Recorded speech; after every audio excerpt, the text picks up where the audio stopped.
하나님과 인간 사이의 간격은 아마도 우주의 시작과 우주의 끝보다도 클 것입니다. 왜냐하면 우주 역시 하나님께서 말씀으로 만드신 피조물이기에 하나님과 사람의 그 간격은 그 우주의 넓음보다도 훨씬 더 넓고 큰 것입니다. 그래서 어느 신학자는 창조주와 피조물의 간격을 이렇게 설명하기도 했습니다. 영원함과 일시적, 영원한 복과 일시적인 슬픔, 전능함과 연약함, 전지하심과 무지함, 불변하심과 변하기 쉬움, 또 무한함과 유한함. 그럼에도 불구하고 그리스도께서 이 간격을 극복하시고 친히 낮아지셔서 인간이 되신 사건이 오늘 본문에 기록되고 있습니다. 그것을 우리는 교리적으로 성육신이라고 표현합니다. 17세기의 영국의 청교도 스티븐 찬옥은 이 성육신에 대해서 이렇게 설명하였습니다. 무한히 거리가 있는 두 본성이 그 무엇보다도 친밀하게 연합된다니 이 얼마나 큰 경이인가.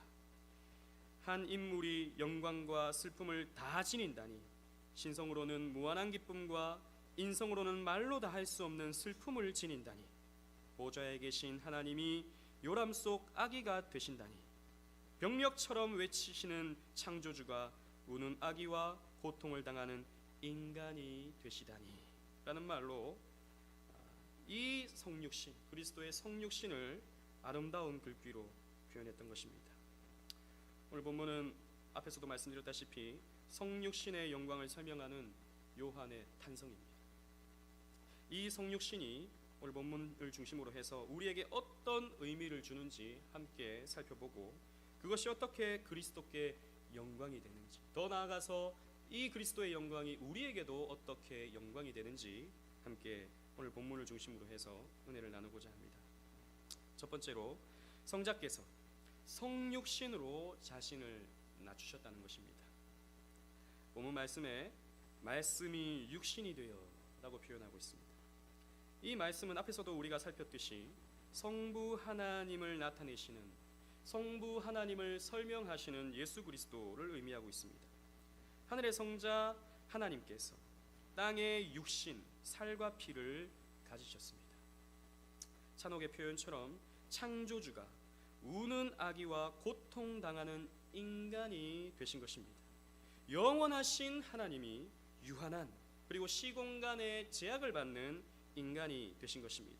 이것은 분명히 성자 예수님께서 낮아지심을 나타내고 있습니다. 여러분 생각해 보십시오. 창조주 하나님이신데, 하늘 영광을 가지신 하나님이신데, 무한한 하나님이신데 이 시공의 제약을 받는 육신을 입고 이 땅에 오셨다라는 것은 말로 다 할 수 없는, 우리가 상상할 수 없는 비하, 낮아짐인 것입니다. 우리는 보통 사람들에게 욕을 할 때, 우리는 욕하면 안 되지만 사람들에게 욕을 할 때 보통 동물에 빗대어서 욕을 하지 않습니까? 개 이렇게 표현하는데, 인간이라고 하는 존엄한 권리를 갖고 있음에도 불구하고 개라고 비아냥을 우리가 받게 되었을 때 우리는 인격의 훼손을 당하게 되는 것입니다. 그러나 인간과 개의 간격은 똑같은 피조물입니다. 사실 하나님 편에서 봤을 때 물론 사람에게는 하나님의 형상이 있기 때문에 말로 다 할 수 없이 고귀하지만 그래도 피조물과 피조물입니다. 그러나 하나님이신 창조주가 사람이 되셨다. 이것은 우리가 상상할 수 없는 비하인 것입니다. 그래서 대요리 문답은 이렇게 표현하고 있습니다. 46문에 그리스도의 낮아지신 상태는 어떻습니까? 라는 이 질문에 답을 이렇게 표현했습니다. 다 같이 한번 읽어보겠습니다. 시작. 그리스도의 낮아지신 상태는 그가 우리를 위하여 자신의 영광을 버리시고 잉태와 출생과 생애와 죽음과 사후에 부활하실 때까지 그는 종의 모양을 취하심으로 비천한 형편에 있었습니다.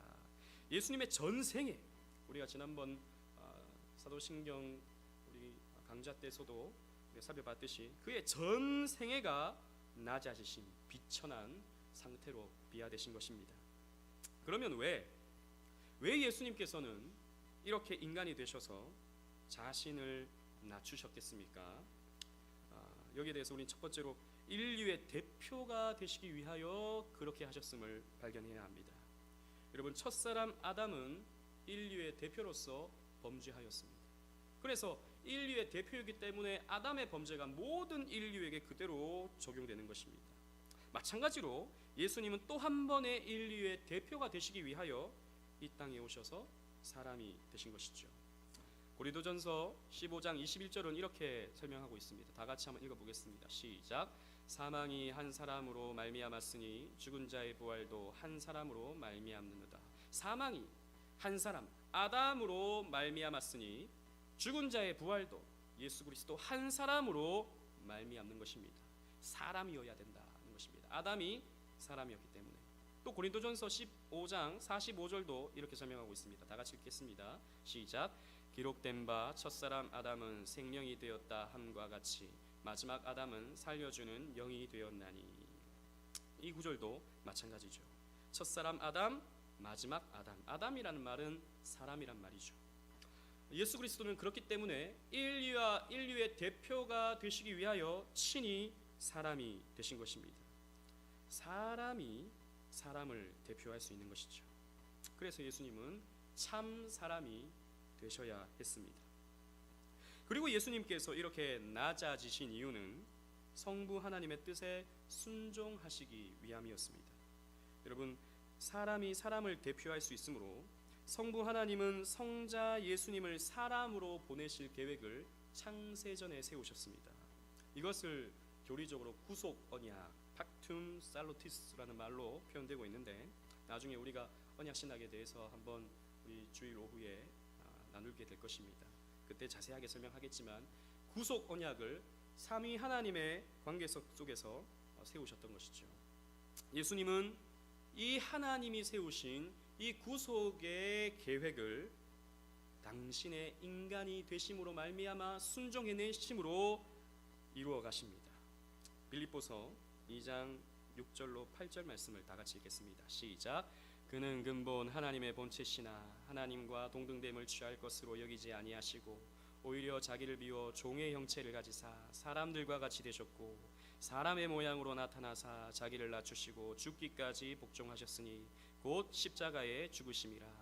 그는 근본 하나님의 본체신 하나님이셨지만 하나님과 동등됨을 취할 것으로 여기지 아니하시고 그 하늘 보좌를 버리시고 오히려 종의 형체를 가지셨다. 사람과 같이 되셨다. 사람의 모양으로 나타나셨다. 그래서 하나님의 뜻에 복종하셨다. 순종하셨다라고 성경에 기록되고 있습니다.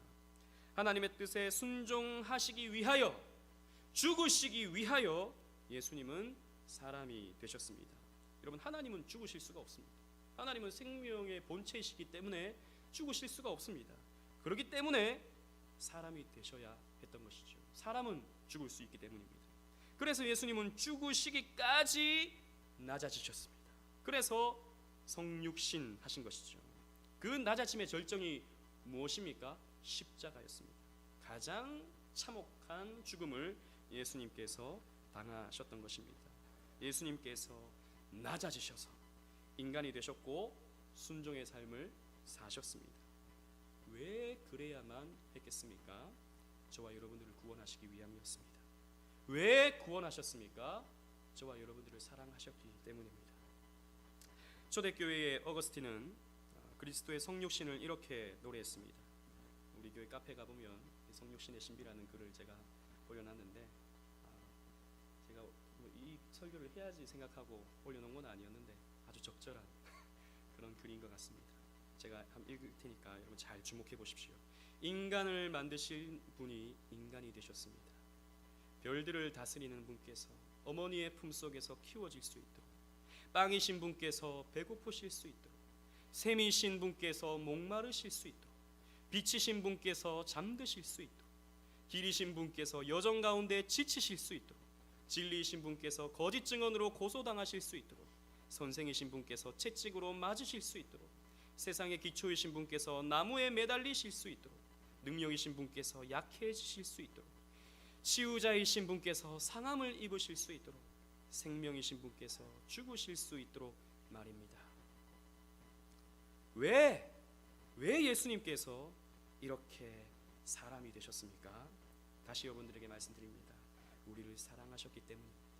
그래서 우리를 구원하시기 위해서 이렇게 낮아지신 것입니다. 둘째로 우리가 이 본문에서 발견할 수 있는 것은 성자께서 성육신으로 우리와 함께 하신다는 것입니다. 본문 말씀에 우리 가운데 거하심에 그랬습니다. 이 거하심에 해당하는 헬라어 스케노라는 이 말은요, 거주하다, 살다, 정착하다, 혹은 장막을 치다라는 의미를 가지고 있습니다. 흥미로운 것은 히브리어 거주하다 그리고 장막을 치다라는 말도 샤칸이라는 말입니다. 스케노와 샤칸은 발음이 비슷하죠. 그리고 하나님이 거주하시는 곳, 히브리인들에게는 장막인 것이죠. 유대인들은 장막을 하나님이 거주하시는 곳으로 생각했습니다. 이 장막에 해당하는 히브리어도 이 샤칸에서 파생된 미시칸인 것입니다. 따라서 이 글을 읽는, 이 요한복음을 읽는 유대인들은 이 거하심에라는 말을 읽으면요, 자연스럽게 구약의 장막을 떠올릴 수밖에 없었습니다. 장막은 우리가 잘 아는 대로 하나님의 임재의 장소가 됩니다. 출애굽기 29장 43절 말씀을 다 같이 읽어보겠습니다. 시작. 내가 거기서 이스라엘 자손을 만나리니 내게 영광으로 말미암아 회막이 거룩하게 될지라. 내가 거기서 이스라엘 자손을 만나리니 라고 말씀하셨습니다. 즉 이 장막에서 하나님의 백성들과 만나 주시는 것입니다. 그래서 하나님은 여기에 임재해 주시고 여기에 임재해 주심으로 말미암아 이스라엘 백성들을 만나 주시는 것이죠. 그래서 이 장막을 다른 표현으로 회막, 만날 회자에 회막이라고 부르는 것입니다. 그래서 장막은 정착할 때나 이동할 때나 항상 이스라엘 백성들 중심에 이 장막을 두게 되어 있습니다. 어떤 의미입니까? 하나님이 이스라엘 백성들과 늘 함께한다. 이스라엘 중심에는 항상 하나님이 계신다라는 것을 의미하는 것이죠. 이것을 예수님께서 성취해 내시는 것입니다. 임마누엘 되시는 예수님께서 이스라엘 백성들과 함께해 주시는 것이죠. 그래서 장막은 그리스도를 예표하고 그리스도를 상징합니다. 이런 이유로 그리스도께서 모든 사역을 성취해 내셨을 때 이 성전에 있던 이 휘장이 위에서 아래로 찢어진 것이죠. 왜? 실체이신 예수님께서 그 장막의 의미를 다 성취해 내셨으므로 말미암아 이제는 더 이상 장막이나 성전이나 이런 것이 필요 없게 된 것입니다. 즉 하나님의 임재, 그것을 상징하던 성막이 하나님의 임재의 현현으로서 예수 그리스도로 완벽하게 성취되었기 때문입니다. 예수님은 이 땅에 인간의 모습으로 오심으로 말미암아 우리와 함께 하시는 분이 되셨습니다. 그래서 마태복음 28장 20절 말씀에 예수님께서 이렇게 약속하신 것입니다. 다 같이 읽겠습니다. 시작. 내가 너희에게 분부한 모든 것을 가르쳐 지키게 하라. 볼지어다 내가 세상 끝날까지 너희와 항상 함께 있으리라 하시니라. 예수님께서 내가 세상 끝날까지 내가 너희와 항상 함께 있으리라고 약속해 주셨습니다. 예수님은 성령으로 말미암아 우리 안에 항상 계시죠. 여러분들 안에 이미 예수님께서 계십니다. 예수님은 당신의 몸된 이 교회를 우리의 삶의 중심에 두심으로 우리와 늘 항상 함께 하십니다. 여러분, 이 교회는 예수님의 몸이죠. 이 교회를 중심으로 해서 우리가 살아간다는 것이 어떤 의미입니까? 예수님과 함께 살아간다는 의미인 것입니다. 여러분, 이 땅에서뿐만 아니죠. 우리는 저 새하늘과 새 땅에서도 마찬가지로 우리는 주님과 항상 함께 하게 되는데, 참 재미있는 것은 계시록 21장 3절에 이렇게 기록하고 있습니다. 우리 다 같이 한번 읽어보겠습니다. 시작. 내가 들으니 보좌에서 큰 음성이 나서 이르되 보라, 하나님의 장막이 사람들과 함께 있음에 하나님이 그들과 함께 계시리니 그들은 하나님의 백성이 되고 하나님은 친히 그들과 함께 계셔서 새하늘과 새 땅의 모습을 요한이 환상 속에서 보았는데, 장막이, 하나님의 장막이 사람들과 함께 계셨다 그랬습니다. 이것은 문자적으로 해석할 것이 아닙니다. 장막이 무슨 천막이 쳐져가지고 천막에 거기서 하나님이 함께 계신다, 거기에는 새로운 성막이 있다, 이런 것이 아니고 장막에 성취되시는 예수님께서 천국에서 함께 계신다는 의미인 것이죠. 예수님께서 함께 하시는 곳이 바로 새하늘과 새 땅 천국인 것입니다. 우리는 영원히 그곳에서 주님과 함께 하는 것이죠. 즉 주님께서 사람이 되신 것은 우리와 함께 하시기 위함이었습니다. 주님은 사람이 되셨기 때문에 그 인성으로 눈물을 하시고 고통을 하시고 아픔을 하시고 질병을 하시고 외로움을 하시고 배고픔을 하셨습니다. 예수님은 이 모든 것을 인생 속에서 다 겪으셨습니다. 그래서 여러분, 예수님은 우리와 함께 하실 수 있는 것입니다. 무슨 의미입니까? 주님은 진심으로 우리를 체휼하시고 동정하시고 우리의 마음을 이해하시는 분이 되는 것입니다. 히브리서 4장 15절 말씀 다 같이 읽겠습니다. 시작. 우리에게 있는 대제사장은 우리의 연약함을 동정하지 못하실 이가 아니요 모든 일에 우리와 똑같이 시험을 받으신 이로되 죄는 없으시니라. 예수님은 우리의 연약함을 동정하시는 분이십니다. 우리의 연약함, 우리의 부족함, 우리의 고통, 눈물, 아픔, 시련, 이 모든 것을 예수님께서는 다 이해하시고 품어주시는 분이십니다. 여러분, 아파본 사람이 아픈 사람의 마음을 아는 것 아니겠습니까? 가난을 겪어본 사람이 가난한 사람의 그 힘든 마음을 위로할 수 있는 것 아니겠습니까? 군대를 다녀와 본 사람이 군인의 그 춥고 배고픈 마음을 아는 것 아니겠습니까? 마찬가지죠. 예수님은 인간으로서 겪는 우리의 모든 아픔, 눈물, 시련, 이런 것들을 예수님께서도 다 아시고 이해하시는 것입니다. 여러분, 힘들 때, 어려울 때, 막막할 때 기억하십시오. 예수님이 여러분들과 함께 하십니다. 예수님은 여러분들과 함께 아파하시고 함께 눈물을 흘리시고 여러분들의 그 아픈 마음을 위로해 주십니다. 결코 여러분들을 떠나지 아니하시고 끝까지, 세상 끝날까지 함께 하시고 영원히 저와 여러분들과 함께 해 주십니다. 임마누엘 하시는 우리 주님, 성육신 하심으로 성취해 내시는 것입니다. 세 번째로, 성육신 하신 그리스도의 영광은 우리의 영광이기도 합니다. 본문 말씀에 말씀이 육신이 되어 우리 가운데 거하심에 우리가 그의 영광을 보니 라고 했습니다. 이 예수님의 성육신으로 우리가 그리스도의 영광을 본다고 요한은 말하고 있습니다. 이 성육신은 어떤 성육신입니까? 아까도 우리 살펴봤듯이 낮아지신 것입니다. 여러분, 이것이 그리스도의 영광이라고 역설적인 표현을 요한은 하고 있습니다. 여러분, 우리는 보통 영광하면 높아지는 것을 영광이라고 생각합니다. 높은 자리에 올라가고 어떤 대단한 상을 받고 또 남들보다 우위에 설 때 영광스러움을 느낀다, 혹은 이 영광 하나님께 바칩니다 라고 그렇게 말하기를 좋아합니다. 그런데 성경은 예수님의 이 낮아지심, 이 성육신을 영광, 우리는 그에게서 이 영광을 본다라고 표현하고 있습니다. 어떻게 낮아지신 것이 영광이 될 수 있겠습니까? 고통과 질병, 십자가의 죽으심이 어떻게 영광이 될 수 있겠습니까? 예수님께서는 이 영광의 내용을 이렇게 밝히셨습니다. 요한복음 12장 23절에 우리 다 같이 읽겠습니다. 시작. 예수께서 대답하여 이르시되 인자가 영광을 얻을 때가 왔도다. 그런데 이 예수님께서 이 말씀하실 이 상황은 이제 십자가를 앞두고 있을 때 이 말씀을 하셨습니다. 십자가를 지셔야 하는데 인자가 영광을 얻을 때가 왔다라고 예수님께서 말씀하시는 것이죠.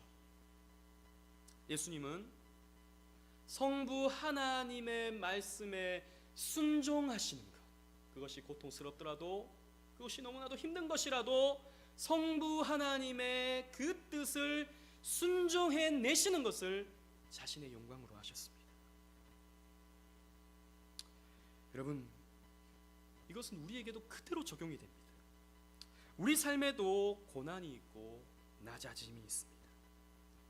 우리는 이러한 상황을 맞이하게 될 때, 이런 낮아짐을 경험하게 될 때, 세상 사람들로부터 손가락질 당하고 하나님을 믿는다고 말하는 네가 어떻게 그렇게 비천하게 살아가느냐 라는 이런 비아냥을 듣게 될 때, 우리는 하나님을 원망하지 아니하고 하나님의 뜻에 불만을 품지 아니하고 여전히 하나님의 선하심을 붙들며 하나님께 순종하며 나아가는 모습을 가진다면 이것이 우리에게도 그대로 최고의 영광이 되는 것입니다.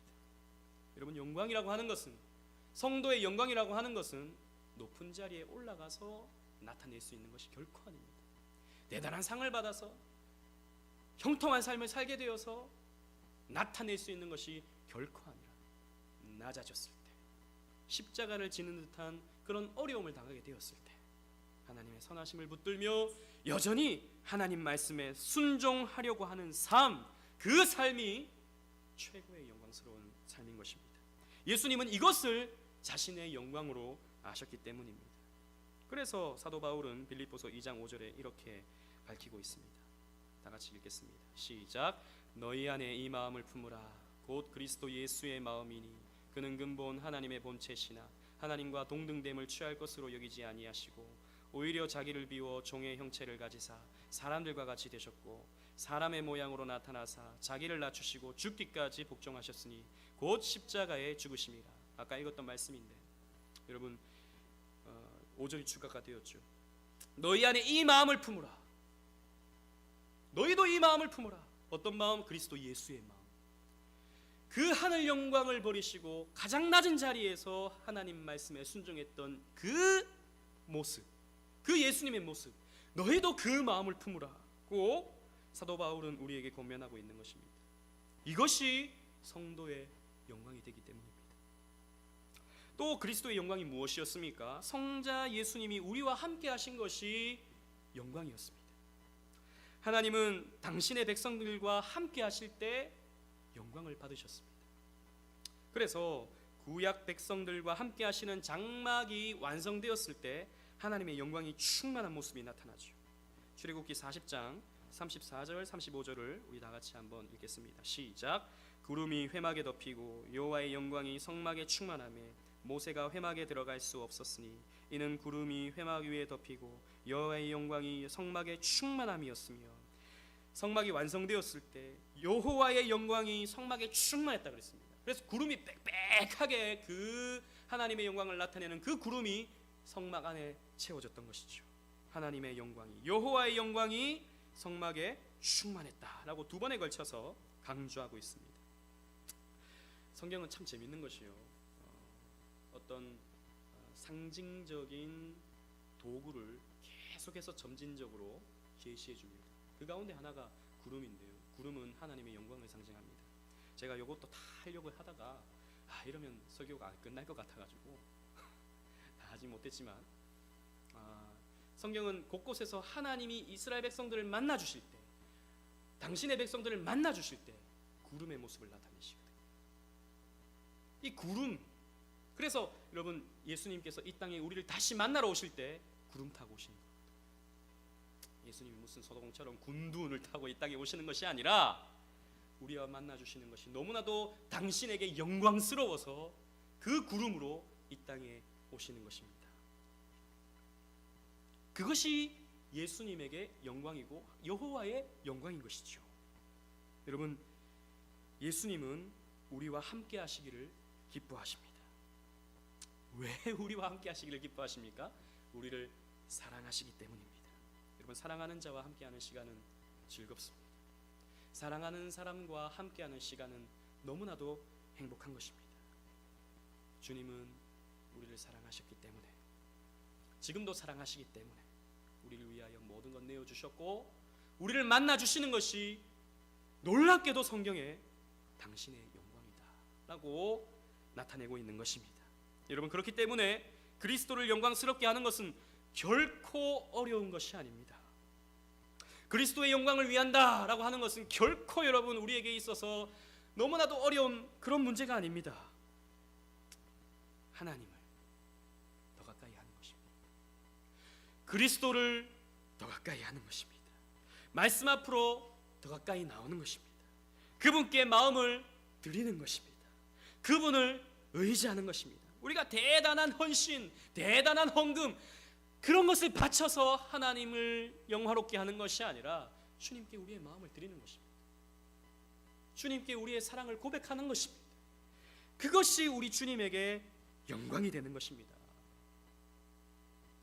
그래서 하나님께서 허락하시는 그 은혜를 받고 감사와 찬양을 올려드리는 것, 이것이 우리 주님을 영광스럽게 하는 것입니다.